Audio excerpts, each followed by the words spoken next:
Hi guys, good morning, how are y'all doing? So today's Saturday. Hope you're having a great Saturday so far, or a great day coming up. So one of the fears I thought maybe I should cover is how to fear the come of overcoming, or how to overcome the fear of public speaking. There's a step-by-step guide, and this is by a gentleman named Eugene. His last name or not? Eugene Chen. Cool. Thanks, Eugene. Read your article. I think it's some good tips here. If you're public speaking or just in general, maybe you can take them and how to be more brave as we were covering this week. So let's get into it. How to overcome the fear of public speaking, a step-by-step guide. You're standing behind the curtain, just about to make your way to stage, to face the many faces half shrouded in darkness in front of you. As you move towards the spotlight, your body starts to feel heavier with each step. A familiar thump echoes through your body. Your heartbeat has gone off the charts. Don't worry, you're not the only one with the glossophobia, also known as the anxiety or fear of public speaking to large crowds. Sometimes the anxiety happens long before you even stand on stage. Your body defense mechanisms respond by causing a part of your brain to release adrenaline into your body, the same chemical that gets released when you're being chased by a lion or some other dangerous animal, I'm sure.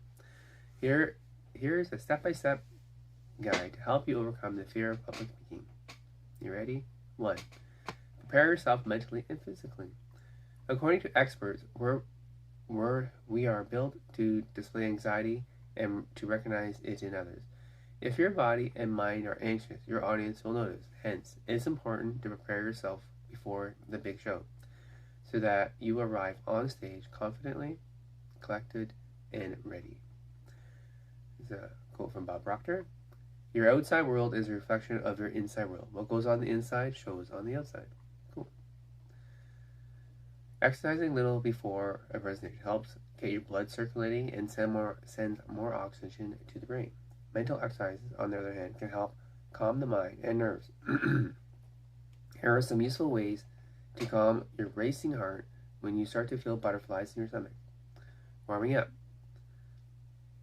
If you're nervous, chances are your body will feel the same way. Your body gets tense, your muscles feel tight, or you're breaking in a cold sweat. The audience will notice you are nervous. If you observe that this is exactly what is happening to you minutes before your speech, do a couple of stretches to loosen and relax your body.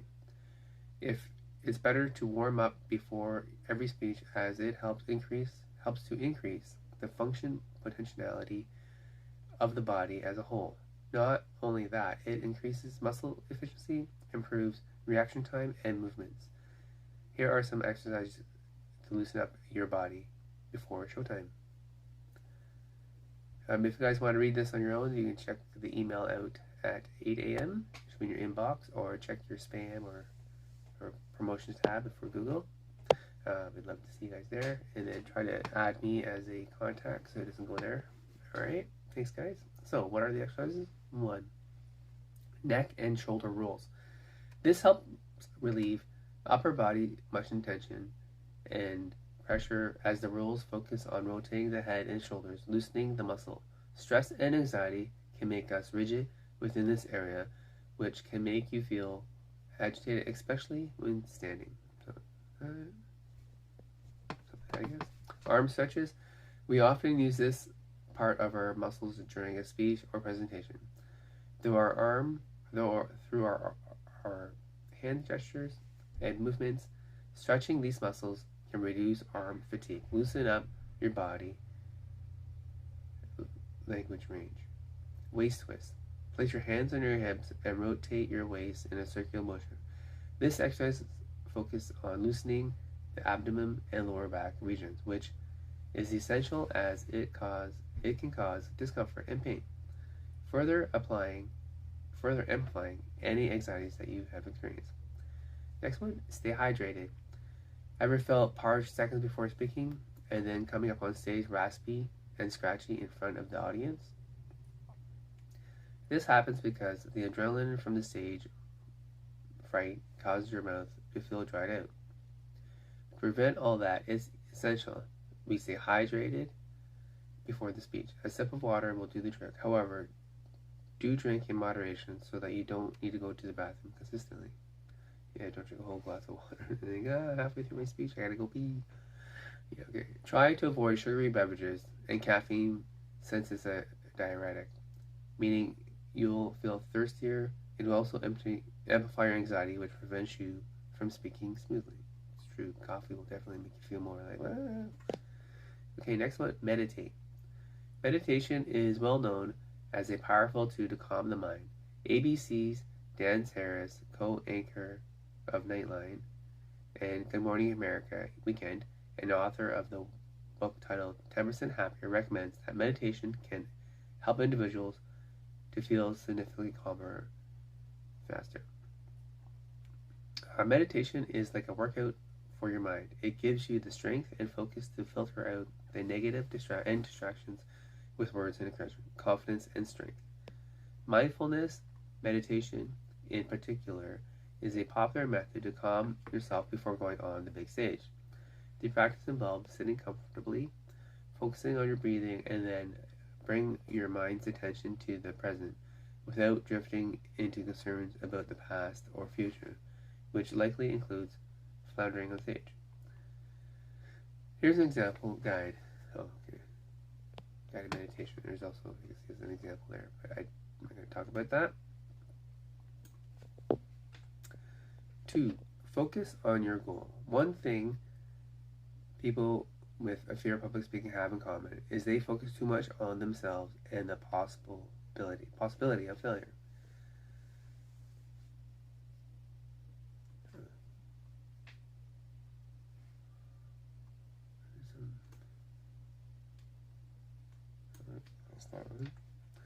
Do I look funny? What if I can't remember what to say? Do I look stupid? Will people listen to me? Does anyone care about what I'm talking about? Some questions you probably ask yourself. Instead of thinking this way, shift your attention to your true purpose, contributing something of value to the audience. Decide on the progress you like your audience to make after your presentation. Notice their movements and expressions. To adapt your speech to ensure that they are having a good time and leaving the room as better people. If you're if you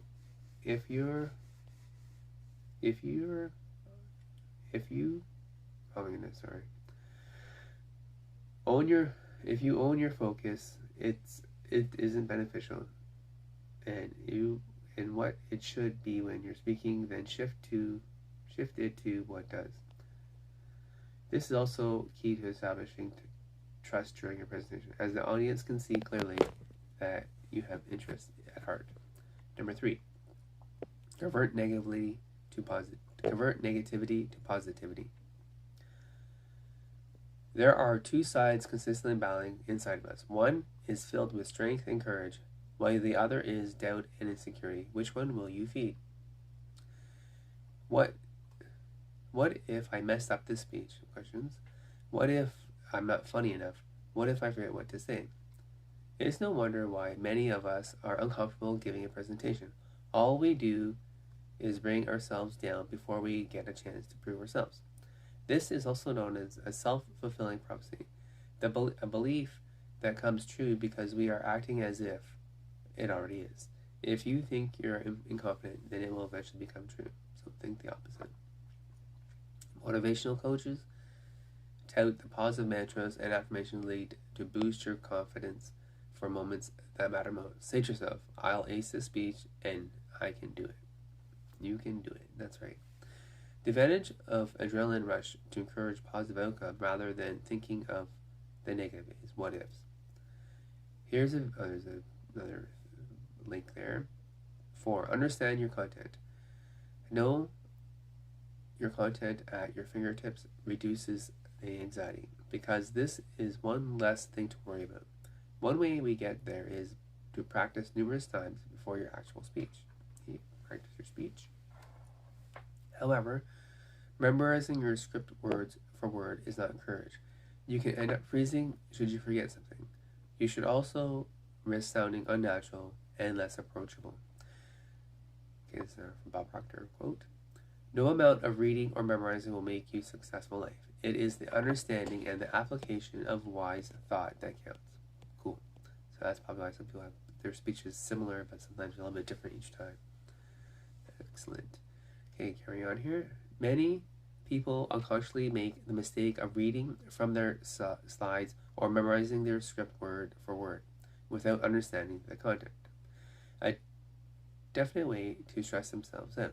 Understanding your speech flow and content makes it easier for you to convert ideas and concepts into your own words, which can make them clearly explain to others in a conversational manner.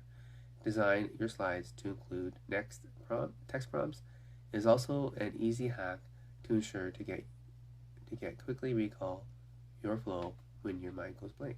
Cool. One way to understand is to memorize the overarching concepts or ideas in your pitch. It helps you to speak more naturally and let your personality shine through. It's almost like taking your audience on a journey with a few key milestones. Fantastic. Number 5. Practice makes perfect. Like most people, many of us are not naturally attuned to public speaking. Rarely do individuals walk up to a large audience and present flawlessly without any research and preparation. In fact, some of the top presenters make it look easy during the show time because they have spent countless hours behind the scenes in deep practice. Even great speakers like the late John F. Kennedy would spend months preparing his speech beforehand. Cool. Public speaking, like any other skill, requires practice. Whether it be practicing your speech countless of times in front of a mirror or making notes, as the saying goes, practice makes perfect. Absolutely. Next one, be authentic. There's nothing wrong with feeling stressed before going up to speak in front of an audience. Many people fear public speaking because they fear others will judge them for showing their true vulnerable self. However, vulnerability can sometimes help you come across as more authentic and a relatable speaker. Drop the pretense of trying to act or speak like someone else, and you'll find that it's worth the risk. You'll become more genuine, flexible, and spontaneous, which makes it easier to handle unpredictable situations. Whether it's getting tough questions from the crowd or experiencing an unexpected technical difficulty. To find out your authentic style of speaking is easy. Just pick a topic or issue you are passionate about and discuss this like you normally would with a close friend or family. It is like having a conversation with someone in a personal one-to-one setting. A great way to do this on stage is to select a random audience member with a hopefully calming face and speak to a single person at the time during the speech. You'll find that it's easier trying to connect to one person at a time rather than the whole room. Sweet, nice tip. With that said, being comfortable enough to be yourself in front of others may take a little time and some experience depending on how comfortable you are with being yourself in front of others. But once you embrace it, stage fright will not be as intimidating as you initially thought. Professionals, presenters like Barack Obama are a prime example of a genuine and passionate speaker. Okay, number 7, the last one here. Post-speech evaluation. So review your speech. Last but not least, if you've done public speaking and you've been scared from a bad experience, try seeing it as a lesson learned to improve yourself as a speaker. Don't beat yourself up. Don't beat yourself up after a presentation. We are the hardest on ourselves, and it's good to be. But when you finish delivering your speech or presentation, give yourself some recognition and pat yourself on the back. You managed to finish what you had to do and did not give up. You do not let your fears and insecurities get to you. Take more pride in your work and believe in yourself. Excellent. Believe in yourself is key. Improve your next speech. As mentioned before, practice does make perfect. If you want to improve public speaking skills, try asking someone to film you during your speech or presentation. Afterwards, watch and observe what you do can improve yourself next time. What can you do to improve? Absolutely. Like a replay when you play sports, like in football. Here are some questions you can ask yourself after every speech. Okay, some bullet points here. How did I do? Are there any areas for improvement? Did I sound or look stressed? Did I stumble on my words? Why? Was I saying too often? Yeah, I don't say too many ums. How was the flow of the speech? If you want to answer those questions for myself, please do so I can improve my speech and video times with you. Write everything you observe down and keep practicing and improving. In time, you'll be able to better manage your fears of public speaking and appear more confident when it counts. Alright guys, thank you for watching and listening today. I appreciate you all, and have a great day, and enjoy yourself.